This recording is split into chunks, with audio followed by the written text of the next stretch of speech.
Okay, so we're going to settle in for our meditation posture. And we usually recommend that you are seated in some way just to stay a little more alert.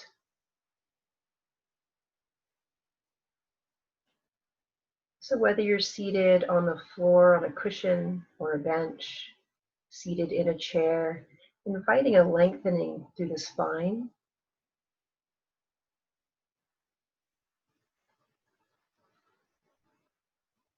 But also a gentle release through the body.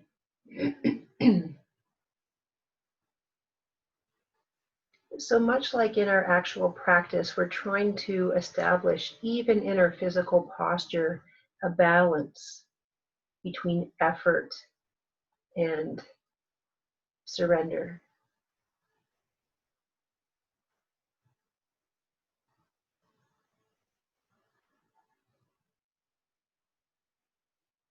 And I would invite you to close your eyes if they're not already closed.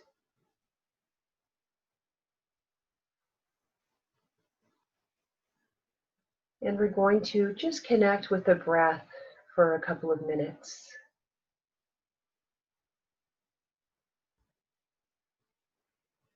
And you can notice where you are connecting with the breath in this moment. And it may be different moment to moment. The attention may land on different parts of the body. You're experiencing the breath, or you may stay at the same area.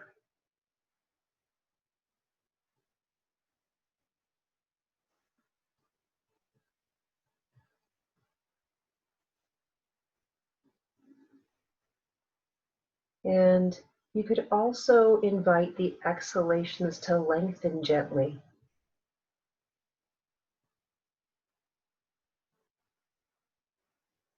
So the inhalations, just allowing them to be very natural, very easy.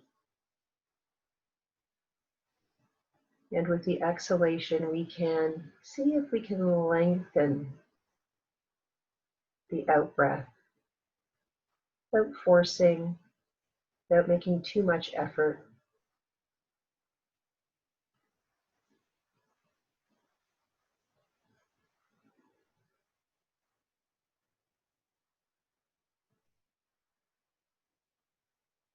And that lengthening of the exhalation can trigger the parasympathetic nervous system, which signals our body that it can rest, it can relax.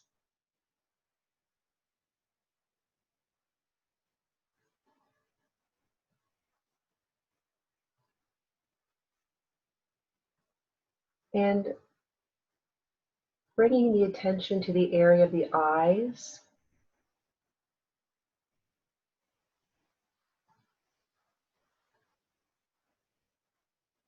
inviting the eyelids to soften, the eyebrows, releasing any little strands of tension in this part of the face.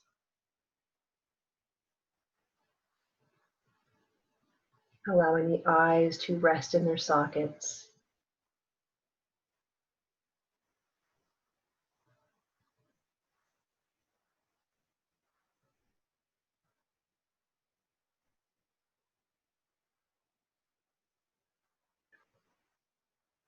And the focus of our attention for this sit will be the inner visual space. So this would be called a see-in technique. So with our eyes closed, our focus range will be what is appearing on our mental screens or our mind's eye.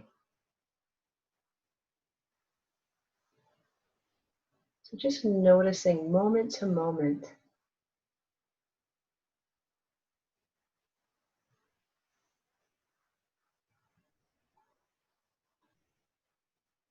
And if you haven't explored this inner visual space before,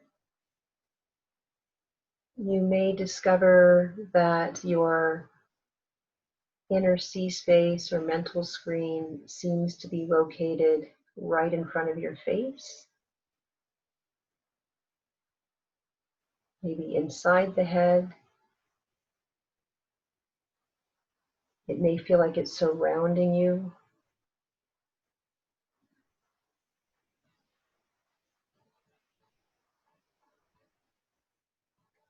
And if you're just not quite sure you're connecting with that inner mental screen, you can kind of trigger a visual image. So think about, for example, an object. You could pick a flower and imagine that in your mind's eye. And you may be able to notice if there's a color associated with that object, whether it appears to take up a large area spatially or a small one.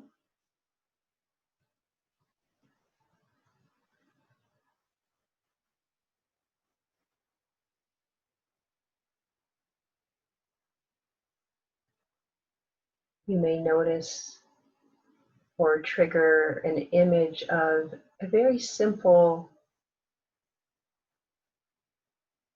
object. Could be a teacup, could be the shape of a triangle.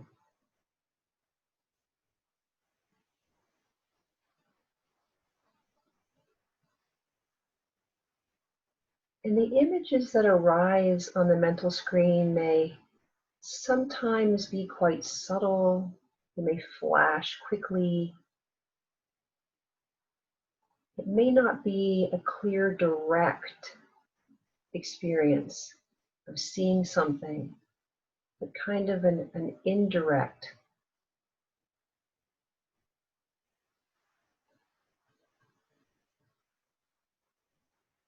kind of fleeting experience.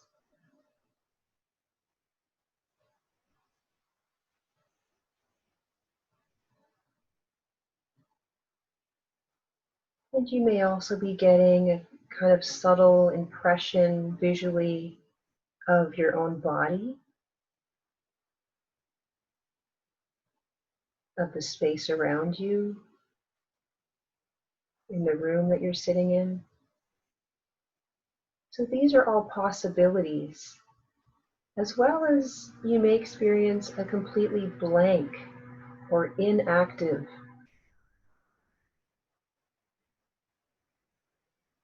visual space. So that may be experienced as like a grayscale, textured emptiness, or movements of light and shadow, color, but not a person, place, or thing appearing on the mental screen.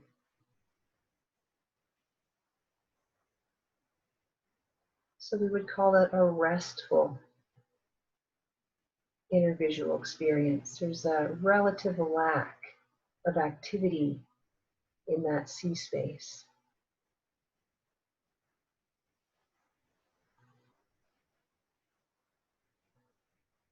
And you may have periods of visual activity, images coming to mind. They may be stable, they may hang out for a while, giving you an opportunity to notice details. Is it moving or still, bright or dark, colorful or muted?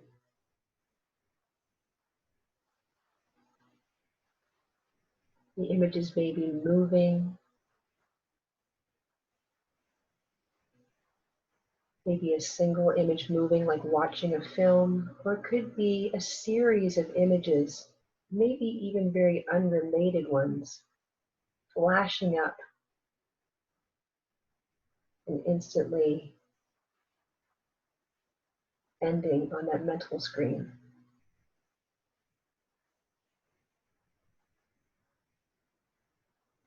So whether your experience is restful and quiet or active, just holding your attention with this inner sea space.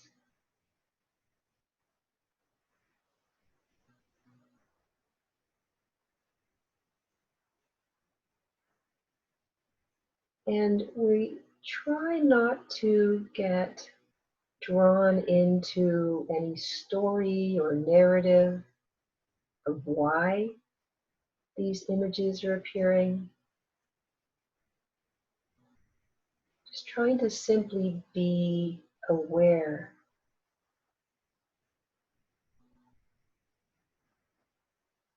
what's arising and passing visually.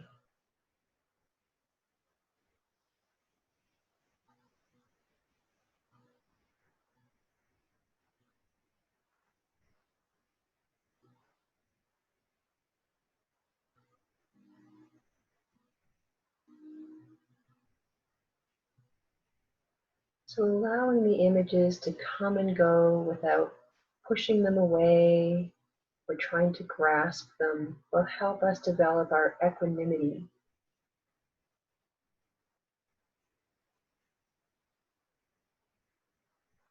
Our ability to be aware of what's occurring without needing to have anything to be any different.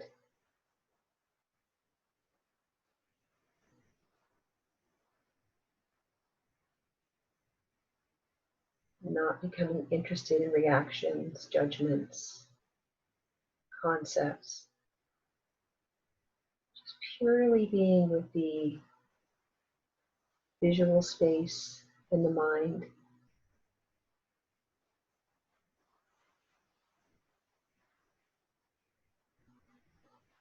Noticing moment to moment any changes.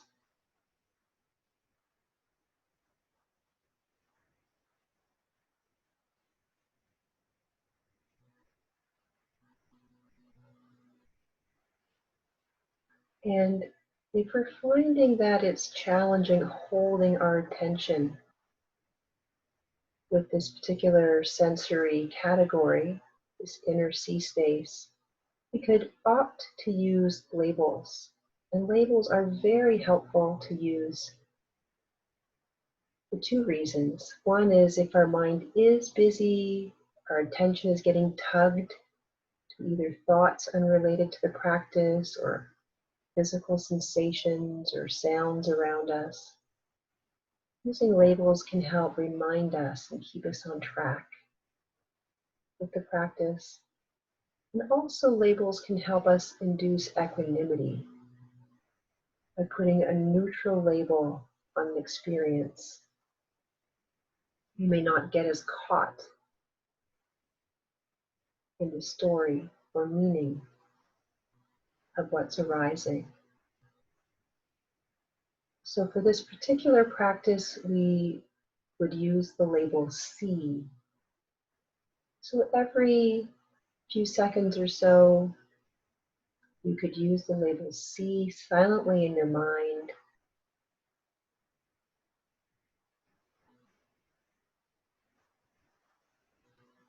And if you are experiencing a lack of activation in this space, if it's a blank, quiet, mental screen, you could use the label rest to acknowledge that.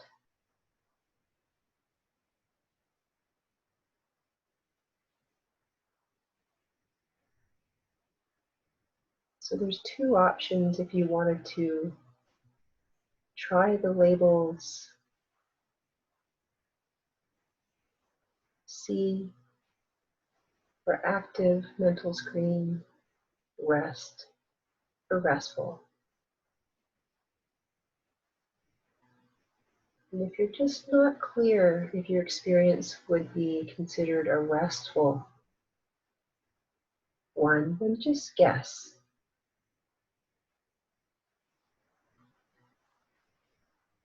Don't have to overthink.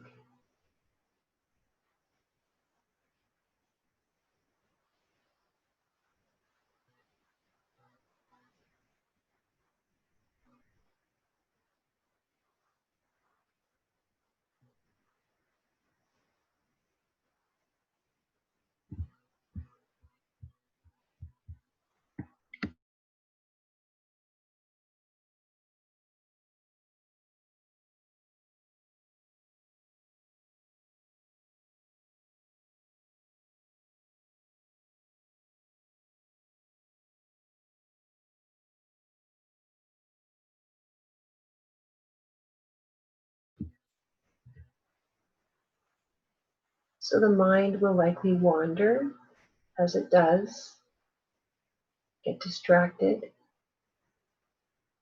As soon as you realize that that's happened, just gently bringing it back to the practice, a very light heart. This is absolutely part of the process of meditation that actually helps us strengthen our ability to concentrate.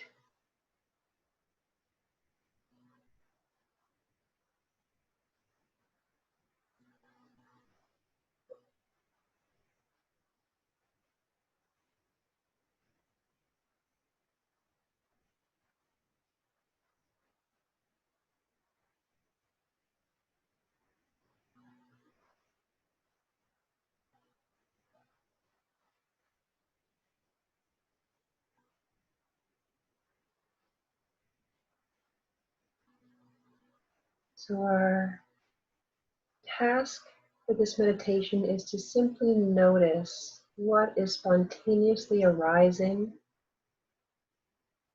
in the form of visual thought in the mind, or being with the inactive blank mental screen.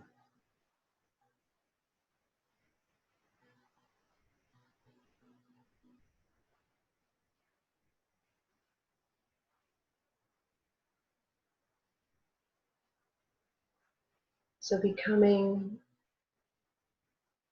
acquainted with the inner sea space,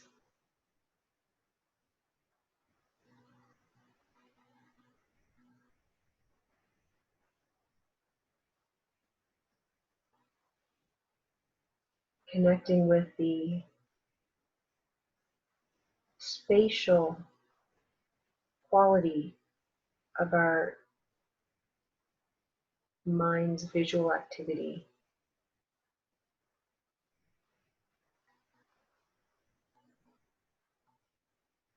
So seeing if we can rest as open awareness or open knowing in this inner sea space. Just relax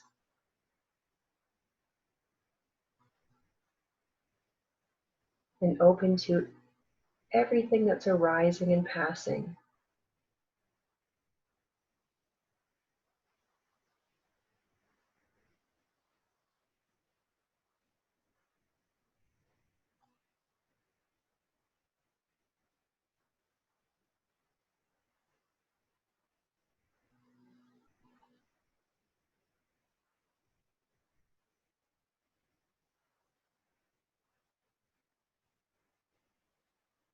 And if you find that there's an image arising and you're trying to get a better sense of it or focus on it, see if you can relax that tendency. Keep the eyes physically relaxed. It's not about getting a sharp, clear sense of what's happening. It's about just being present with what is.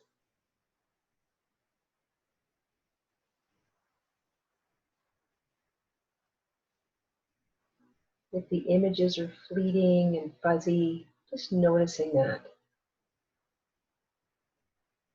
They're happening so quickly you just can't seem to get a bead on what's arising. Have equanimity with that. Just holding your attention in this space.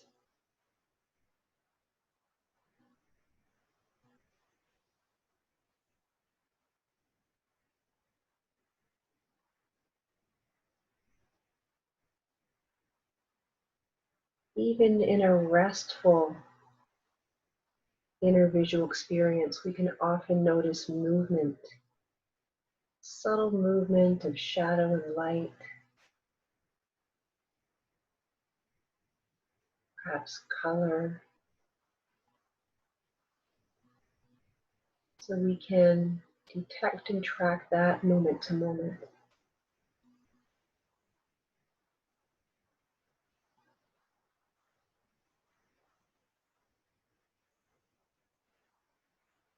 And just that tracking and noticing the subtleties of our experience strengthens our sensory clarity.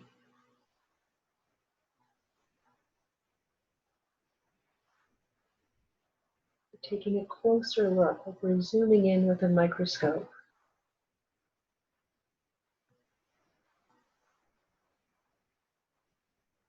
Really soaking in what's happening.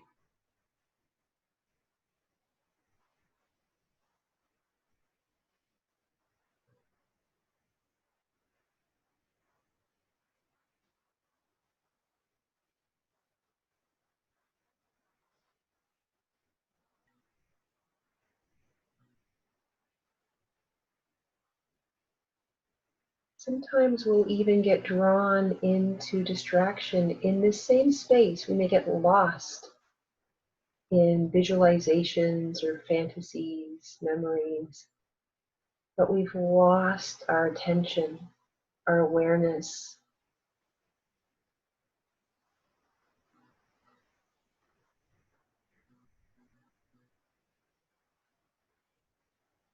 Again, when we catch that we've lost that, we can bring the awareness back into the inner visual space and notice how that changes what's happening.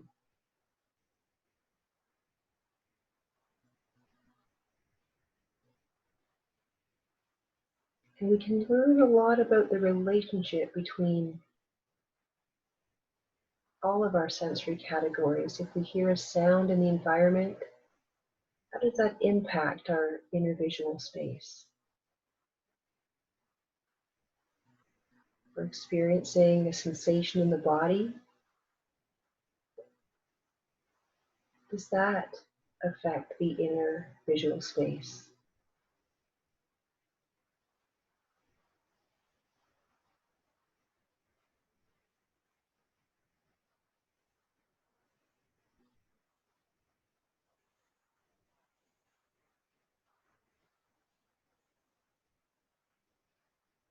If we're hearing inner talk, thoughts arising in the form of sounds, does that have an impact on our experience of see-in?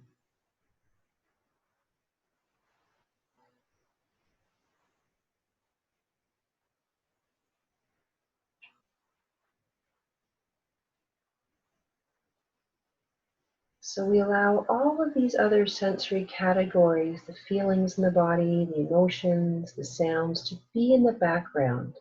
Nothing needs to be different. We're just simply not going to focus our attention anywhere else but with that see-in space.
And it may feel like you are observing this mental screen from a place from inside the head.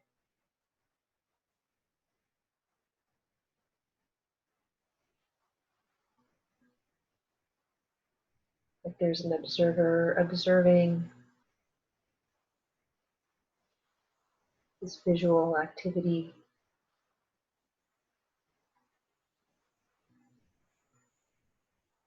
We'll see if we can drop the sense that there's an observer witnessing. Just for a few minutes, see if we can just know.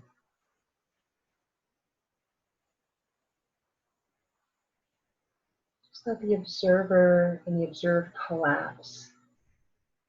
Is there any difference between my knowing of what's on the mental screen and me? Or is there just the knowing?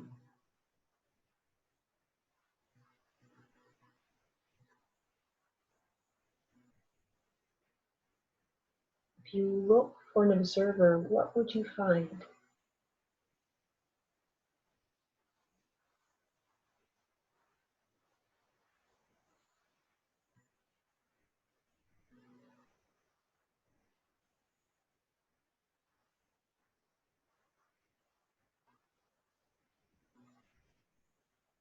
So we can allow the eyes to open very gently as we begin to bring this practice to a close. And just, this is a more kind of advanced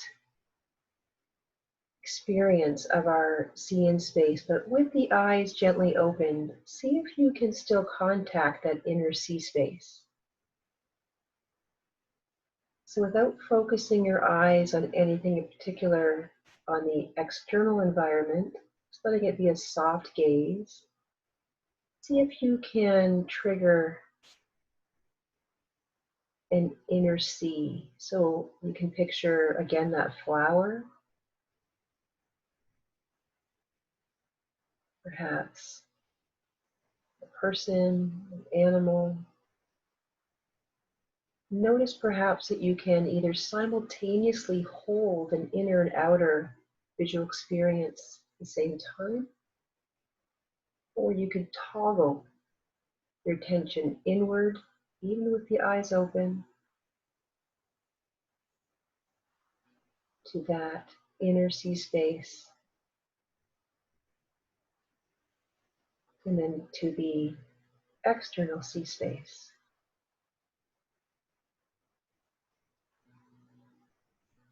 And if you're toggling back and forth, you can notice what's happening as you focus more on inner see space. What happens to the external see environment, your experience of that? And vice versa. If your attention's more on the external visual environment, what happens to the inner see space?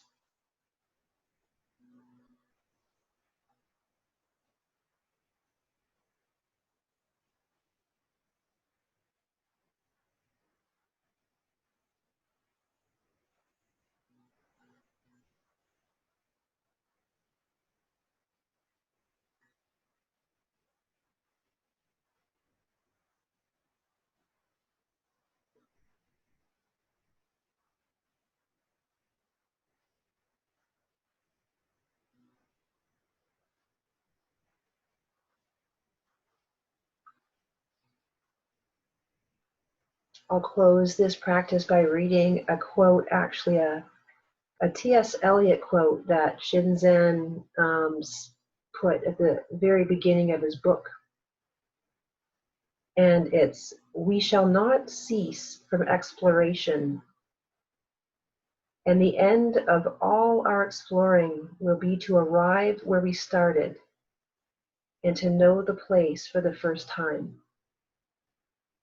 And Shinzen quotes T.S. Eliot quite a bit, and it's a beautiful quote that to me really reflects what we're doing here, this exploration, this deepening of our understanding of ourselves, our true selves, our reality, and really shifting our relationship to that. So we'll let our eyes open completely if they haven't been already. We'll bring that practice to a close.